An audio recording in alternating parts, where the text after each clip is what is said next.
አንድ አምላክ በሆነ በአብ በወልድ በመንፈስ ቅዱስ ስም መጋቢት 6 በዚች ቀን ቅዱስ ዲዮስቆሮስ በሰማዕትነት አረፈ። ታማኝ የሆነ ኤጲስቆጶስ የቅዱስ ቴዎዶሲዎስ የእረፍቱ መታሰቢያ ነው። የአቡነ አርከሌድስ እረፍታቸው ነው። ሰማዕት ዲዮስቆሮስ።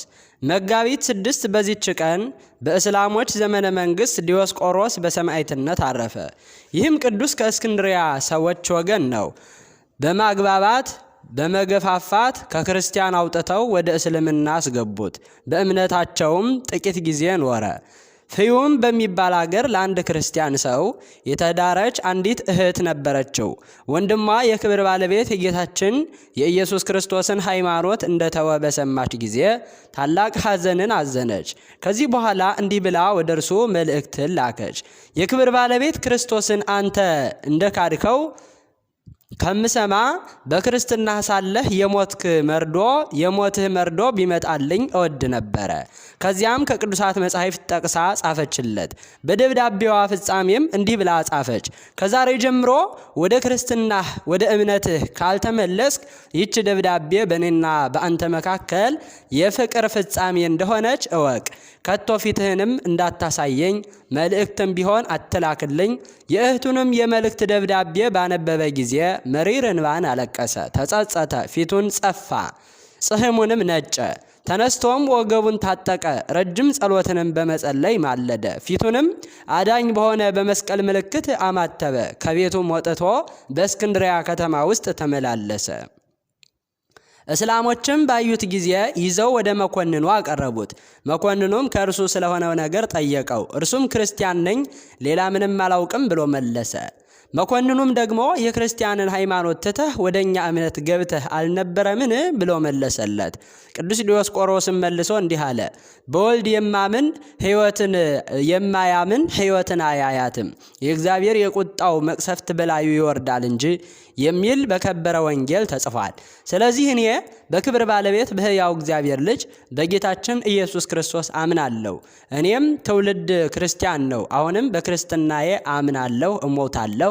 መኮንኑም እጅግ ተቆጥቶ ከዚህ ምክርህ ካልተመለስክ እኔ የጸና ቅጣትን እቀጣሃለሁ አለው። ቅጣቱንም ፈጽሞ ከመልካም ምክሩ አልተመለሰም፣ ቅጣቱንም አልፈራም።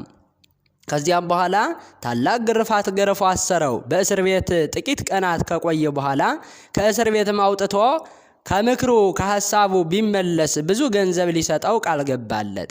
ይህ ካልሆነ ግን በእሳት እንዲያቃጥለው ነገረው። ቅዱሱም ሕያው በምታደርግ ከክርስትና ሃይማኖት በቀር ሌላ አልሞትም፣ በሌላም አልሞትም፣ ሌላ አላመልክም ብሎ መለሰለት።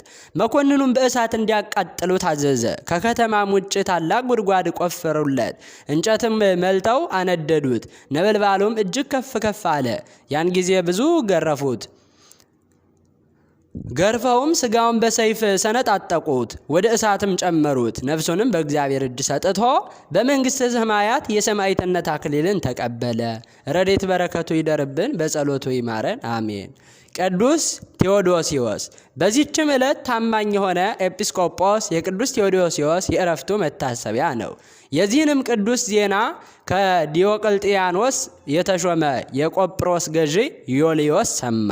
ወደ እርሱም አስቀርቦ የክብር ባለቤት ክርስቶስን ክዶ ለረከሱ ጣዖታቶቹ ዕጣን እንዲያጥን መስዋዕትም እንዲያቀርብ ፈለገ። ቅዱስ ቴዎዶሲዎስም እኔስ በሕያው እግዚአብሔር ልጅ በጌታዬ ኢየሱስ ክርስቶስ አምናለሁ፣ ለእርሱም እሰዋለሁ ብሎ መለሰ። ትእዛዙንም ባልሰማ ጊዜ ጽኑ ግርፋትን ከላም ቆዳ በተሰራ ጅራፍ ገረፈው። ከዚያም ሰቅሎ ስጋውን ሁሉ ሰነጣጠቀ። አውርዶም በእሳት ባጋሉት በብረት አልጋ ላይ አስተኝተው ጌታችንንም ከዚህ ስቃይ ጠብቆ አዳነው። ከዚያ በኋላ እጆቹና እግሮቹ በረጃጅም ችንካሮች ቸንክረው እስከ ወህኒ ቤት ጎተቱት፣ በዚያም ጣሉት። እግዚአብሔርም ከሃዲው ዲዮቅልጥያኖስን አጥፍቶ ጻድቁ ቆስጠንጢኖስ እስከነገሰ ድረስ በወህኒ ቤት በእስር ቤት ኖረ። ቆስጠንጢኖስም የመንግስት ስልጣን በያዘ ጊዜ የክብር ባለቤት ጌታችን ኢየሱስ ክርስቶስን በማመን የታሰሩትን ሁሉን እንዲፈቷቸው አዘዘ። ከዚያ በኋላ ወደ አገሩ ተመልሶ በጵጵስናው ሹመት ላይ ሆኖ ምእመናንን በበጎ አመራር እየመራ ኖረ። ዕድሜውም ፈጽሞ በሰላም አረፈ። ረድኤት በረከቱ ይደርብን፣ አሜን። አቡነ አርከሊድስ። ዳግመኛም በዚህች ዕለት አቡነ አርከሊድስ ዕረፍታቸው ነው። አቡነ አርከሊድስ አገራቸው ግብፅ ሲሆን ከተሳቱ ቅዱሳን ቀጥለው ነው ወደ ሀገራችን ኢትዮጵያ የመጡት። የነበሩበትም ጊዜ አቡነ ገብረ መንፈስ ቅዱስ በነበሩበት ጊዜ ነበረ። ወደ ሀገራችን ከመጡ በኋላ ወሎ ውስጥ ያለችውን እጅግ ጥንታዊቷን ቸር ተክል ማርያምን ቆረቆሯት። ጻድቁ የሚታወቁበት ትልቁ ገድላቸው ሳይንት ውስጥ በቸር ተክል ማርያም ገዳም ውስጥ ለ21 ዓመታት ሳያርፉ ሳይቀመጡ በመቆም ጸሎት ያደረጉ ታላቅ አባት መሆናቸው ነው።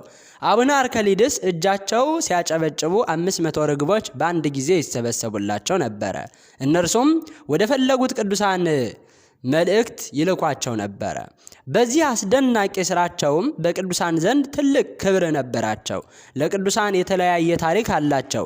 ለአንዱ አንበሳ፣ ለአንዱ ጅብ አጋዘን፣ ለአንዱ ንብ፣ ለአንዱ ነብር፣ ለአንዱ አጋንንት ይታዘዙላቸው ነበረ።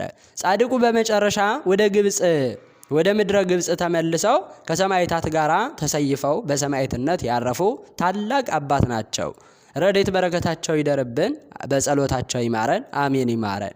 መጋቢት 6 ቀን የሚከበሩ ዓመታዊ የቅዱሳን በዓላት ቅዱስ ቴዎዶስዮስ ተአማኒ ዘቆሮንቶስ፣ ቅዱስ ዲዮስቆሮስ ሰማዕት አማሌቃውያን የገደሉት፣ አባ ዘሩባቤል ጻድቅ፣ አባ እንጦንስ ገዳማዊ፣ አባ አርከሊድስ ገዳማዊ።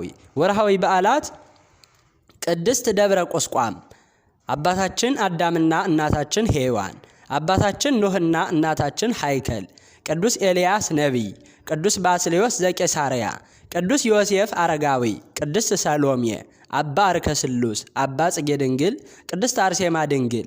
ለእግዚአብሔር ምስጋና ይሁን። እኛንም በከበሩ ቅዱሳን ጸሎት ይማረን። በረከታቸው ከእኛ ጋር ለዘለዓለሙ ይሁን አሜን።